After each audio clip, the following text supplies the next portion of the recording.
post-secondary education as trade schools, 2-year colleges, or 4-year universities. In 2020, 125 Northside students graduated in the Cajun Dome.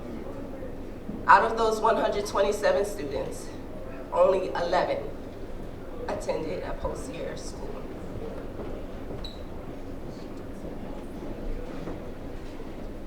What happened to the other 116 students? According to the Louisiana Workforce Commission, Louisiana is currently experiencing what is called a skills gap. What this means is that high school students are not graduating with the skills necessary to fill jobs in Louisiana. Surprisingly, out of these 116 students, 27 were actually eligible and enrolled in a post-secondary school, but only 11 went to class on the first day of school. The other 89 students, who knows, they're probably working part-time, minimum wage, or unemployed.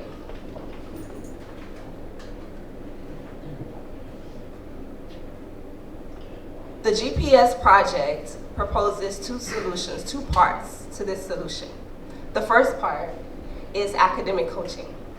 I'm a teacher, we're all teachers. We're all educators, high school. I actually am an adjunct professor at SLCC. I'm also a Northside alumni, as well as two of the other teachers. Most especially, we have on board Northside staff. We have Ms. Jessica, who is a teacher at Northside High School. Ms. Williams could not be here today, but the principal is highly excited about this project.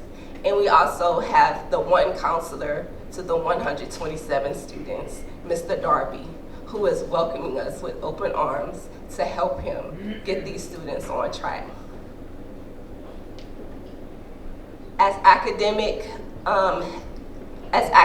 advisors, we will walk students through these checkpoints. If any of you have gone to college, this is the path to take. But for a student who does not have anyone to model and lead them through that process, they have no idea. Our job as academic coaches would be to guide them through this process. Please take a close look at the financial literacy course. That's also a very important component of this project. We need your money. We are asking the backers, and I'm just overly blessed to hear the backers, many of them already support education. Just put us on the list. We are asking for $3,500 to provide 10 scholarships of $350.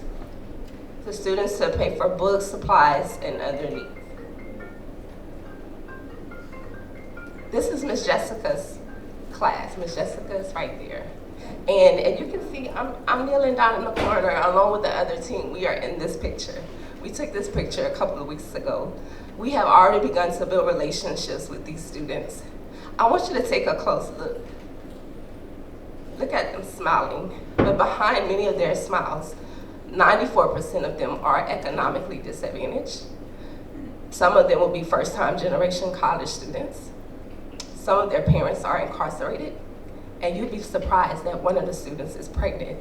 And there's probably another student who's a parent as well. Think of the first statistic that I told you. If you don't do something and we don't do something, out of these 29 students, 3 will attend post-secondary school. But if you give us the money, as a community, we can love on these students, we can support them, we can build community, right? We can give them incentive, and we can lead them to a path to better their future, just like it worked for us. Thank you.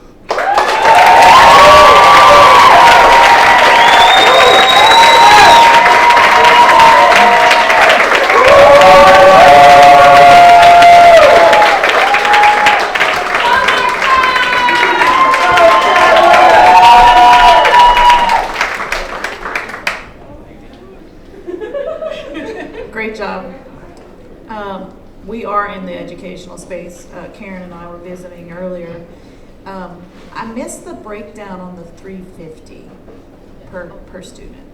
Yes, the $350. So there's 20, we're looking to work with 30 JAG students. So Ms. Jessica teaches JAG. She'll tell you, I'll let her tell you more about who those students are. So we're targeting 30 seniors.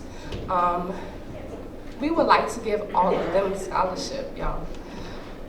But for the purpose of this project and to get it going, we're asking for 10. We'll put those who complete the checklist in a lottery, and we'll pull 10 names. And that'll help them to work something with their school. But I think most importantly, it'll give them encouragement. Ms. Jessica said, imagine some of these students will never get a scholarship. Their name will be on the back of the program with the scholarship at graduation. And they'll get to have the GPS scholarship on that program. Anybody else with questions? A few things. One, I have never met Karen before tonight, but I love your shirt. Very good, thank you.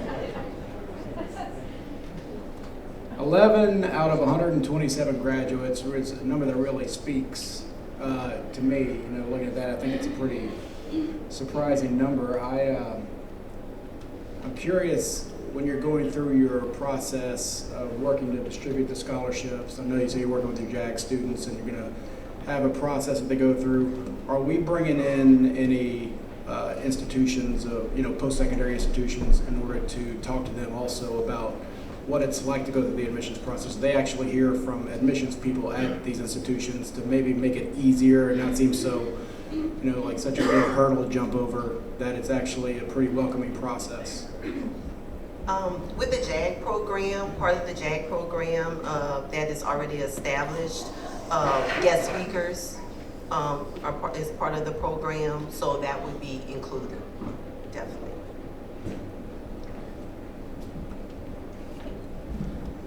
So I know your purpose of asking for the money is to give scholarships to these 10 students. Are you also educating them on ways to apply for other scholarships or helping them look for other scholarships as well? That would be part of the academic coaching. That would be definitely something that we would do. And yeah, we also do have a financial aid and financial literacy portion of the program. And so not only will students know where to find other scholarship resources, but they will know what financial aid they have available if they do choose to attend a post-secondary institution. When I think about the statistic of how many students didn't make it to college that were enrolled, I do believe that financial aid was the issue. I do believe that they may not have got their financial aid process in time, but we'll make sure our students' FAFSAs are completed. Anybody else? Will?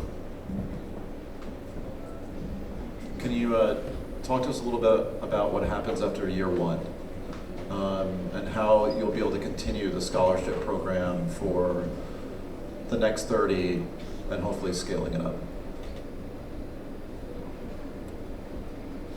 So one of our biggest plans is to make partnerships with some of the people that we see in here today that could continue backing us long term.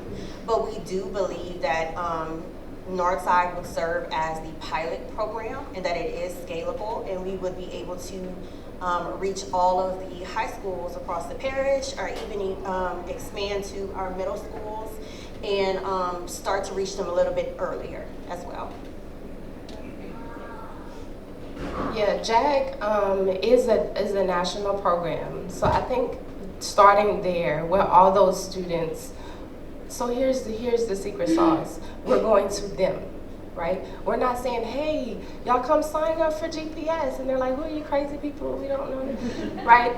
We're going to them. We're meeting them where they are. And that confined space helps, right? Ms. Williams is very excited. Of course, we would like all 127 students to have a plan.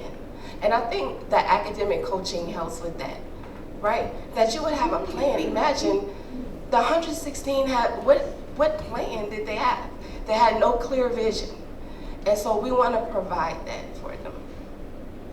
We have time for one more quick question.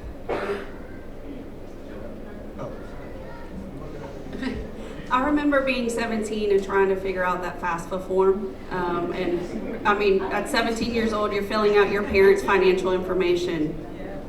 Do you have experts on the FAFSA form? I know y'all are highly educated, but people that are trained on the best way to even get that information out of the parents, because it's really not on the kids, it goes against the parents' information. Yes, so I actually do have experience working full-time as a financial aid counselor for a four-year institution here in Louisiana. So I've definitely assisted students with the FAFSA. We've done a FAFSA night before, so we can definitely assist with that. So Northside High actually does 4 FAFSA nights. There's 2 in the spring and 2 in the fall. And Mr. Darby, the counselor, when he heard about what we were doing and coming to the 24-Hour Citizen Project, he invited us to be part of the FAFSA night. So we're already making those connections, and Northside has a lot of things in place, but it's to get the students and the parents to go. Guys, give it up for Team GPS. Great job.